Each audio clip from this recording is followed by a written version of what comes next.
죽어도 뽑지 마라. 어머니가 남긴 마지막 경고문이었습니다. 30년째 끊임없이 우문거리던 낡은 김치냉장고. 아들은 장례를 마치고 돌아와 그 불길한 소음을 드디어 멈추려 했습니다. 그런데 뚜껑을 열자 김치가 없었습니다. 대신 30년치 가계부, 낯선 명함 수십 장, 그리고 퉁퉁 부은 다리를 식히던 얼음 주머니가 나왔습니다. 친구랑 온천 간다던 날, 어머니는 사실 새벽 청소 알바를 나가고 있었습니다.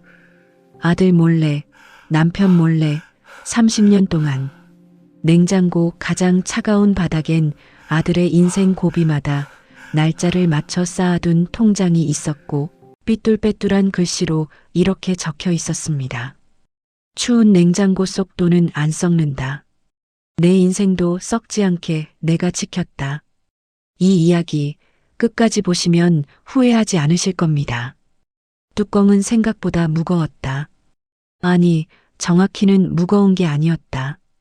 녹이 쓴 경첩이 30년의 세월을 그대로 머금은 채 버티고 있었다. 정우가 손바닥에 힘을 주어 밀어 올리자 쇳덩이끼리 갈리는 날카로운 마찰음이 조용한 부엌을 가득 채웠다. 기익!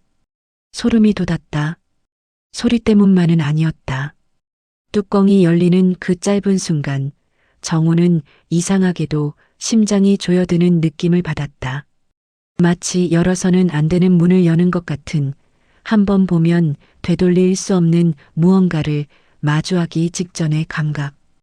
어머니가 평생 지켜온 것을 자신이 지금 허락도 없이 침범하고 있다는 죄책감 같은 것. 그래도 손을 놓지 않았다. 냉기가 올라왔다. 그리고 냄새가 따라왔다. 정우는 자신도 모르게 코를 킁킁거렸다. 이상했다. 김치 냉장고에서 나야 할 냄새, 익숙하고 구수하고 시큼한 그 냄새가 없었다. 대신 전혀 다른 냄새가 올라왔다. 오래된 종이 냄새, 잉크 냄새, 눅눅하게 가라앉은 세월의 냄새. 도서관 구석자리 혹은 할머니 댁 다락방에서나 맡을 수 있는 냄새였다. 정우의 눈이 천천히 냉장고 안으로 내려갔다. 김치가 없었다. 처음엔 눈을 의심했다. 다시 봤다.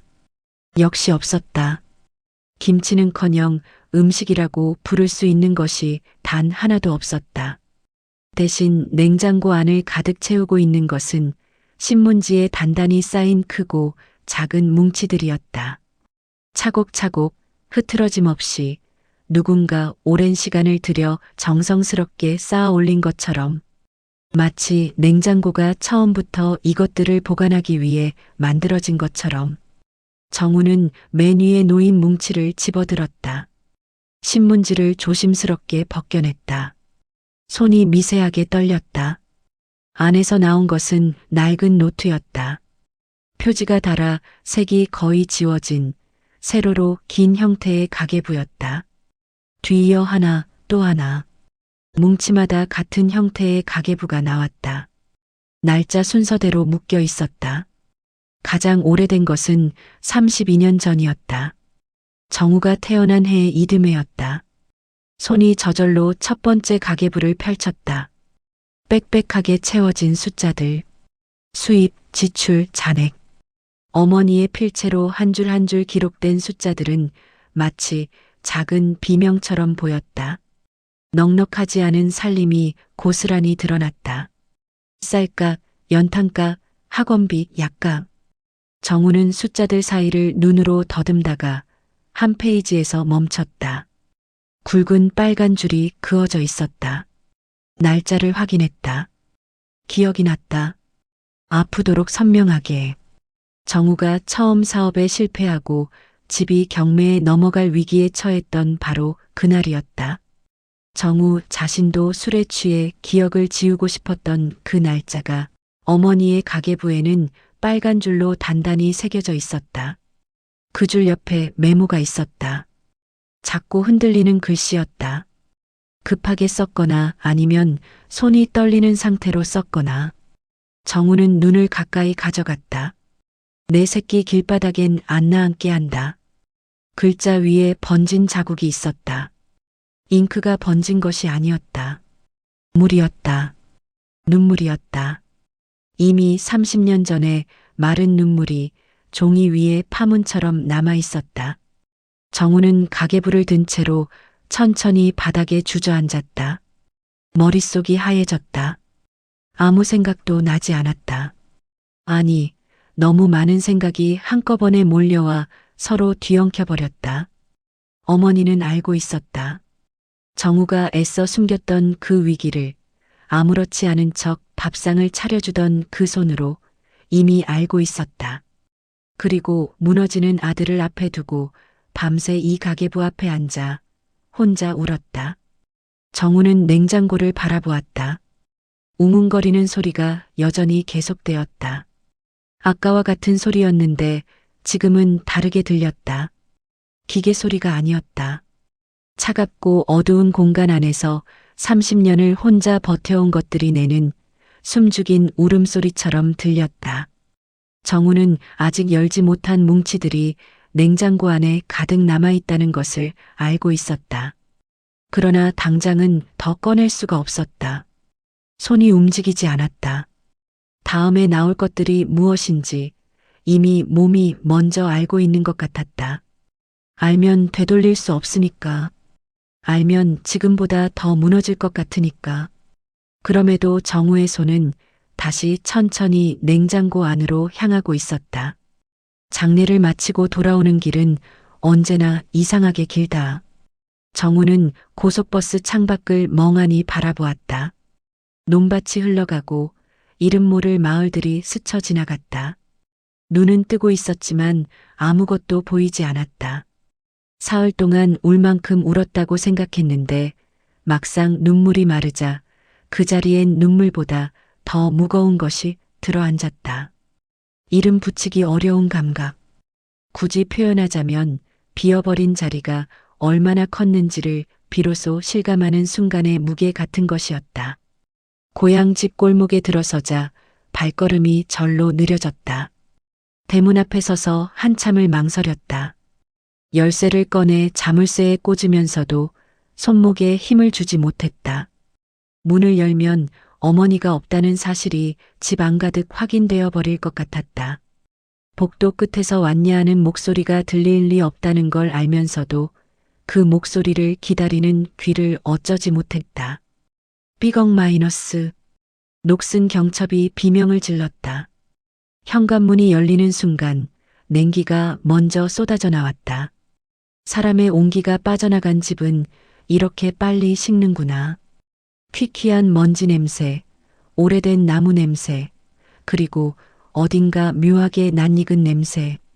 정우는 신발도 제대로 벗지 못한 채 현관에 서서 그 냄새를 천천히 들이마셨다. 어머니 냄새였다. 아니, 어머니가 살았던 공간의 냄새였다. 이미 사라지기 시작한 냄새였다. 거실에 들어서려던 발걸음이 멈췄다. 소리 때문이었다. 웅웅. 낮고 둔하고 끈질긴 진동음. 벽 속에서 울리는 것 같기도 하고 바닥 아래에서 올라오는 것 같기도 했다. 정우는 미간을 찌푸리며 소리의 방향을 더듬었다. 부엌이었다. 발소리를 죽이며 부엌으로 향했다. 마치 소리가 놀라 달아날까봐 조심스럽게. 그리고 그것을 보았다. 명함이었다. 냉장고 안쪽 깊숙한 곳, 가계부 뭉치들 사이에 끼어 있던 작은 봉투를 열자 손때가 잔뜩 묻은 명함들이 쏟아졌다. 정우는 바닥에 흩어진 명함들을 하나씩 집어들었다. 5호 인력사무소, XX 식당 파출부 전문, 건물 청소 관리 용역. 손가락이 멈췄다. 명함 뒷면에는 어머니의 글씨로 날짜와 금액이 적혀 있었다. 깨알 같은 숫자들. 일당 4만 원, 일당 5만 원, 반일 2만 5천 원. 정우는 숫자를 읽으면서도 뇌가 그 의미를 받아들이기를 거부하는 느낌이 들었다. 마치 눈앞의 글자들이 자꾸 다른 뜻으로 읽히기를 바라는 것처럼. 그러나 현실은 명확했다. 어머니는 일을 했다. 오랫동안 아무도 모르게 기억이 밀려왔다. 정우가 30대였던 어느 여름 어머니가 아침 일찍 곱게 화장을 하고 외출 준비를 하고 있었다. 꽃무늬 블라우스에 단정한 가방. 정우가 어디 가냐고 묻자 어머니는 밝게 웃으며 대답했다. 친구들이랑 온천 간다. 오늘 저녁은 차려놨으니까 데워 먹어. 정우는 그 말을 의심하지 않았다. 어머니가 웃으면서 하는 말을 의심할 이유가 없었다. 현관문이 닫히는 소리를 들으며 다시 소파에 누웠다. 그런데 지금 그 날짜가 명함 뒷면에 적혀 있었다. 건물 외벽 청소, 일당 45,000원. 어머니는 그날 온천에 간 것이 아니었다. 꽃무늬 블라우스 안에 청소복을 입고 단정한 가방 안에 고무장갑과 걸레를 챙겨서 건물 외벽을 닦으러 갔다. 곱게 한 화장은 아들에게 아무렇지 않아 보이기 위한 위장이었다. 산악회 간다던 날도, 백화점 간다던 날도, 친구 생일이라던 날도 정우는 명함들을 넘기며 그 날짜들을 하나씩 대조했다. 손이 떨렸다. 명함을 쥔 손가락 끝이 하얗게 변할 때까지. 그때 냉장고 구석에서 무언가가 눈에 걸렸다. 비닐봉지였다. 단단하게 묶인 작은 봉지. 안에 든 것은 천조각이었는데 가까이 들여다보니 천이 아니었다. 고무 재질의 주머니였다. 오래전에 쓰다 다른 납작하게 눌린 얼음 주머니. 정우는 그것을 손바닥 위에 올려놓았다. 왜 냉장고 안에 얼음 주머니가 있을까? 생각하는데 오래 걸리지 않았다. 퉁퉁 부은 다리. 하루 종일 서서 일하고 돌아온 밤. 남편과 아들이 잠든 후 혼자 부엌에 나와 이 냉장고를 열고 얼음을 채워 다리에 대던 어머니. 소리내어 앓으면 가족이 깰까봐 입술을 깨물며 차가운 냉장고 벽에 등을 기댔을 어머니. 정우는 얼음 주머니를 가슴에 꼭 쥐었다. 소리가 나왔다. 울음인지 신음인지 구분할 수 없는 소리가 목구멍 깊은 곳에서 터져나왔다. 정우는 입을 틀어막았다. 이 집의 벽이 그 소리를 들으면 안 될 것 같았다. 어머니가 평생 삼켜온 소리들이 가득 배어 있는 이 집의 벽이 아들의 울음소리마저 흡수해버리면 감당이 안 될 것 같았다. 가계부를 다시 펼쳤다. 손이 떨렸지만 눈은 멈추지 않았다. 일당 5만 원. 그중 45,000원이 저금란에 적혔다. 남은 5,000원 옆에 작은 괄호가 열려 있었다. 괄호 안에는 이렇게 적혀 있었다. 정우 보약 한 첩 알아볼 것. 5,000원으로 보약을 알아보겠다는 메모였다. 하루 종일 남의 건물을 닦고 남의 식당 그릇을 씻고 버스 2번을 갈아타고 돌아와 퉁퉁 부은 다리에 얼음을 대면서도 그 손으로 가장 먼저 적은 것이 아들 보약이었다. 정우는 그 5글자 앞에서 완전히 무너졌다. 화려하진 않아도 중간은 하는 아들이라고 생각했다. 명절엔 용돈 드렸고 생신엔 외식했고 입원했을 때 병원비도 냈다. 못난 아들은 아니라고, 어머니가 크게 부족함 없이 사셨다고 스스로를 그렇게 다독여왔다. 그런데 어머니의 가계부는 조용히 그러나 아주 선명하게 말하고 있었다. 너는 아무것도 몰랐다고. 정우는 허리를 숙여 이마를 바닥에 댔다. 냉장고에 웅웅거리는 소리가 귀 바로 옆에서 울렸다. 마치 30년 동안 이 안에 갇혀있던 어머니의 숨소리가 이제야 조금씩 새어나오는 것처럼. 차가운 부엌 바닥이 이마에 닿았다. 그게 오히려 다행이었다. 뜨거운 것들이 너무 많아서 지금은 차가운 것이 필요했다. 부엌 한쪽 구석, 최신식 냉장고와 인덕션과 공기청정기 사이에서 시대를 잘못 타고난 유물처럼 그것이 서 있었다. 아니, 버티고 있었다는 표현이 더 맞을 것 같았다. 누렇게 변색된 플라스틱 외벽, 귀퉁이마다 뜯겨나간 고무 패킹, 녹이 슬어 얼룩진 경첩. 1세대 뚜껑형 김치냉장고였다. 어림잡아도 20년은 훌쩍 넘은 물건이었다. 어쩌면 30년. 정우가 기억하는 한 저것은 항상 저 자리에 있었다. 그리고 항상 저렇게 우문거렸다. 정우는 냉장고 옆에 쪼그려 앉아 전원 코드를 찾았다. 찾는데 오래 걸리지 않았다. 문제는 코드를 감싸고 있는 것이었다. 콘센트와 코드 연결 부위를 수십 겹의 박스 테이프가 완전히 감아버리고 있었다. 마치 풀리지 말라고, 아무도 건드리지 말라고 온 힘을 다해 봉인해 놓은 것처럼. 그리고 냉장고 옆면 눈높이에 딱 맞는 위치에 종이 한 장이 테이프로 붙어 있었다. 정우는 몸을 가까이 기울였다. 색이 바랜 종이 위에 어머니의 필체로 이렇게 적혀 있었다. 해시태그 죽어도 뽑지 마라. 5글자였다. 짧았다. 그러나 글씨를 누르는 힘이 어찌나 셌던지 볼펜이 종이를 뚫을 뻔한 흔적이 역력했다. 협박 같기도 하고 간절한 부탁 같기도 한 글씨였다. 살아생전 어머니의 목소리가 그대로 담겨 있는 것 같아 정우는 숨을 참았다. 손을 뻗었다. 테이프를 뜯어낼 생각이었다. 그런데 손가락 끝이 테이프에 닿는 순간 알 수 없는 감각이 손목을 붙잡았다. 물리적인 힘이 아니었다. 차라리 그랬다면 뿌리칠 수 있었을 것이다. 그것은 기억이었다. 초등학교 때였던가. 여름방학 심심하던 정우가 부엌을 서성이다. 이 냉장고 뚜껑에 손을 올렸던 순간 어머니가 어디선가 나타나 그 손을 낚아챘다. 아프도록 세게. 그리고 무서운 눈으로 정우를 내려다보며 말했다. 이건 손 떼는 거 아니야. 이유를 묻지 못했다.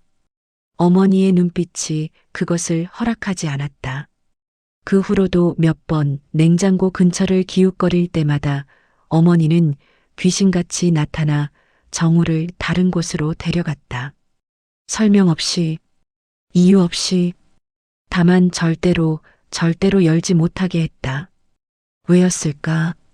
정우는 쪼그린 자세 그대로 한동안 냉장고를 바라보았다.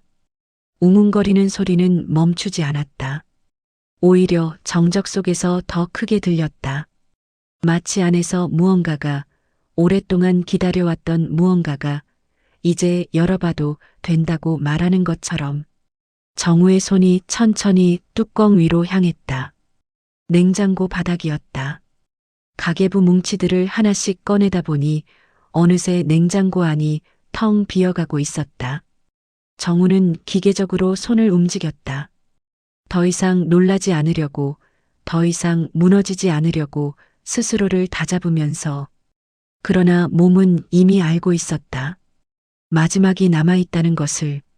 가장 깊은 곳, 냉기가 가장 강하게 몰려있는 냉장고 바닥에 그것이 있었다. 비닐이었다. 두꺼운 지퍼백 겹, 그 위에 다시 검정 비닐봉지, 그리고 테이프로 빈틈없이 봉해진 작은 꾸러미. 습기 하나 들어가지 말라고, 냉기에 상하지 말라고, 세상의 모든 위험으로부터 지켜내겠다는 듯. 겹겹이 쌓인 그것을 꺼내는 데만도 한참이 걸렸다.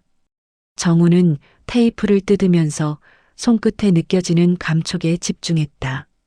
떨림을 감추기 위해서였다. 마지막 비닐이 벗겨졌다. 통장이었다. 표지가 낡아 은행 이름도 잘 보이지 않는 구형 통장이었다.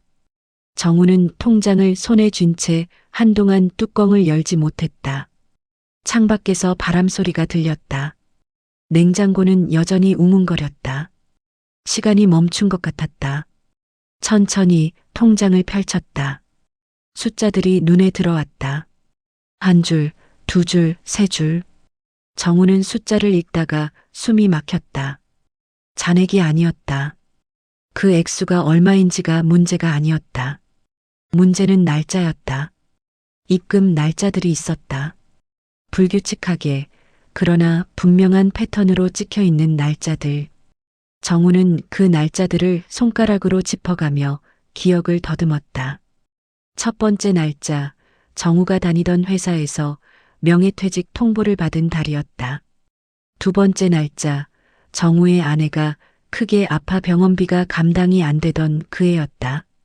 세 번째 날짜, 사업 재기를 꿈꾸며 대출을 알아보다 결국 포기하고 술만 마시던 그 겨울이었다. 우연이 아니었다. 어머니는 알고 있었다. 아들이 괜찮다고 말할 때 괜찮지 않다는 것을, 씩씩하게 웃을 때 속으로 무너지고 있다는 것을, 그리고 아들이 가장 바닥에 닿을 때마다 말 한마디 없이 이 통장에 돈을 쌓았다.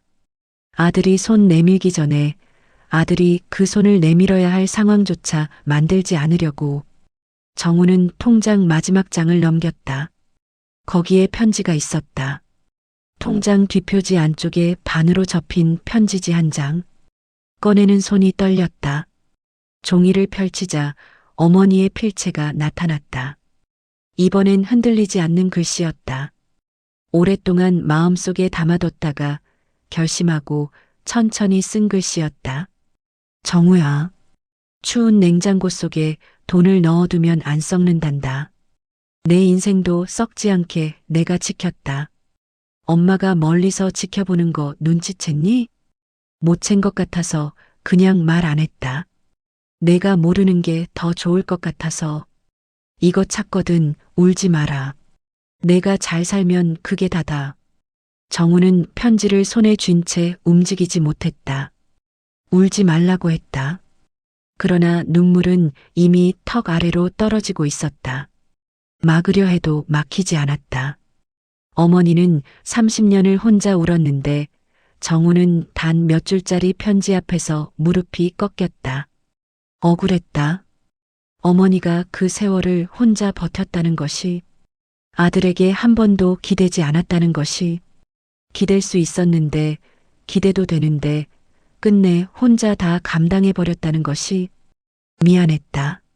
몰랐다는 것이, 알려고 하지 않았다는 것이, 어머니가 괜찮다고 하면 정말 괜찮은 줄 알았다는 것이, 그 말 뒤에 감춰진 것들을 한 번도 들여다보지 않았다는 것이. 정우는 양손으로 냉장고 옆면을 짚고 이마를 기댔다. 웅웅거리는 진동이 이마를 타고 전해졌다. 차가웠다. 그러나 정우는 그 차가움 속에서 이상하게도 어머니의 온기를 느꼈다. 30년 동안 이 안에 쌓여온 것들, 땀과 눈물과 다짐과 사랑이 기계의 진동 속에 섞여 전해지는 것 같았다. 엄마. 소리가 나왔다. 작고 쉰 목소리였다. 미안해. 내가 너무 늦었어. 대답은 없었다. 냉장고만이 웅웅거렸다. 그러나 정우는 알 것 같았다. 어머니는 미안하다는 말을 원한 것이 아니었다. 30년 전에도 지금 이 순간에도 어머니가 원한 것은 단 하나였다. 내가 잘 살면 그게 다다. 냉기가 올라왔다. 정우는 통장과 편지를 가슴에 꼭 끌어안았다. 차갑고 낡은 종이 뭉치였지만 지금 이 순간만큼은 세상에서 가장 따뜻한 것이었다. 얼마나 시간이 지났을까? 정우는 차가운 부엌 바닥에 앉은 채로 창밖을 바라보았다. 언제 들어왔는지 모를 오후의 햇살이 부엌 한쪽을 비스듬히 물들이고 있었다. 아침에 도착했을 때만 해도 집안이 온통 냉기였는데 지금은 햇살이 닿은 자리만큼은 조금 따뜻했다. 정우는 그 빛의 경계선을 한동안 바라보았다. 차가움과 따뜻함이 같은 공간 안에 공존하는 그 경계가 지금 자신의 내부와 닮아 있다고 생각했다. 통장과 편지는 무릎 위에 놓여 있었다. 가계부 뭉치들은 바닥에 펼쳐져 있었다. 명함들, 얼음주머니, 신문지 조각들. 30년이 부엌 바닥에 흩어져 있었다. 정우는 그것들을 하나씩 눈으로 훑었다. 치워야 한다는 생각이 들지 않았다. 아직은 이 자리에 이렇게 있어야 할 것 같았다. 어머니의 30년이 햇빛을 받을 자격이 있었다. 정우는 천천히 일어섰다. 무릎이 뻐근했다. 얼마나 오래 앉아 있었는지 다리에 감각이 없었다. 벽을 짚고 몸을 일으키면서 시선이 자연스럽게 냉장고 전원 코드로 향했다. 수십 겹의 박스 테이프에 감긴 코드, 죽어도 뽑지 말아던 어머니의 글씨. 정우는 그 앞에 서서 한참을 바라보았다.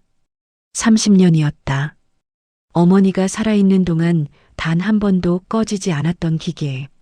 아무도 건드리지 못하게 봉인해 두었던 공간. 그 안에서 웅웅거리며 혼자 모든 것을 지켜온 냉장고. 정우는 손을 뻗어 테이프 끝을 찾았다.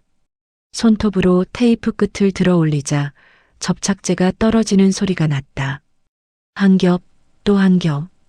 수십 겹의 테이프를 천천히 걷어냈다. 서두르지 않았다. 이것은 그냥 코드를 뽑는 행위가 아니었다. 어머니가 평생 혼자 지고 온 것을 이제 내려놓아도 된다고 허락하는 일이었다. 마지막 테이프가 벗겨졌다. 코드가 드러났다. 정우는 코드를 손에 쥐었다. 잠깐 눈을 감았다. 어머니의 얼굴이 떠올랐다. 곱게 화장하고 나가던 날의 뒷모습, 밥상을 차리던 손, 아무렇지 않게 웃던 눈가의 주름. 정우는 그 얼굴을 오래 들여다보다가 천천히 눈을 떴다. 코드를 뽑았다. 뚝! 소리 하나로 30년이 멈췄다. 정적이 밀려왔다. 진짜 정적이었다. 태어나서 처음으로 이 집에서 그 소음 없는 고요함을 경험하는 것 같았다. 웅웅거림이 사라진 자리에 창밖의 새소리가 들어왔다. 바람에 흔들리는 나뭇잎 소리가 들어왔다. 오후의 햇살이 소음이 거친 공간을 채우듯 더 깊이 들어왔다. 이 집이 원래 이렇게 조용한 곳이었구나. 어머니가 살아온 30년 동안 이 소음 아래 이런 고요함이 있었구나. 정우는 눈물이 나올 줄 알았다. 그런데 나오지 않았다. 대신 이상하게 가슴이 차분해졌다. 폭풍이 지나간 자리에 고요함 같은 것이었다. 슬픔이 사라진 것이 아니었다. 다만 슬픔의 형태가 바뀐 것 같았다. 무너뜨리는 슬픔이 아니라 가슴 깊은 곳에 가만히 가라앉는 슬픔으로. 정우는 바닥에 흩어진 것들을 하나씩 챙겨 넣기 시작했다. 가계부들을 순서대로 모았다. 명함들을 봉투에 담았다.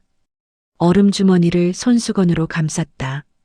통장과 편지는 가장 마지막에 가장 조심스럽게 챙겼다. 가방에 넣으면서 잠깐 편지를 다시 펼쳐보았다. 내가 잘 살면 그게 다다. 정우는 편지를 접어 가슴 쪽 주머니에 넣었다. 지갑이 있는 자리였다. 앞으로 이것이 지갑보다 먼저 손에 잡히는 자리에 있어야 할 것 같았다. 빈 냉장고 앞에 섰다. 뚜껑이 열린 채로 텅 빈 냉장고는 생각보다 작아 보였다. 30년의 무게를 혼자 담고 있던 것이라고는 믿기지 않을 만큼. 정우는 손을 뻗어 냉장고 옆면을 한번 쓸어내렸다. 차가운 플라스틱의 감촉이 손바닥에 전해졌다. 어머니, 목소리가 부엌에 퍼졌다. 이제 여긴 제가 다 정리할게요. 잠깐 멈췄다가 다시 말했다. 거기선 일하지 마시고 편히 쉬세요. 대답은 없었다. 냉장고도 이제는 대답하지 않았다. 소음도 진동도 아무것도 없었다. 그러나 정우는 이상하게도 이번엔 그 침묵이 공허하지 않았다. 어머니가 처음으로 오랫동안 거부해온 휴식을 받아들이는 것 같은 침묵이었다. 정우는 가방을 들고 부엌을 나왔다. 현관에서 신발을 신으면서 집안을 한번 둘러보았다. 햇살이 거실까지 들어와 있었다. 먼지가 빗속에서 천천히 떠다녔다. 오래된 집이었지만 지금 이 순간만큼은 따뜻해 보였다. 대문을 잠그고 골목으로 나왔다. 발걸음을 내디뎠다. 아침에 이 골목을 들어올 때와 같은 발이었는데 느낌이 달랐다. 무거웠지만 흔들리지 않았다. 슬펐지만 무너지지 않았다. 30년 동안 어머니가 혼자 지탱해온 것이 이제 정우의 발바닥 아래로 옮겨온 것 같았다. 노을이 지고 있었다. 골목 끝에서 하늘을 올려다보았다. 주황빛이 하늘 가득 번져 있었다. 정우는 걸음을 멈추지 않았다. 어머니가 원한 것은 아들이 멈추는 것이 아니었으니까. 잘 사는 것이었으니까. 그게 다였으니까.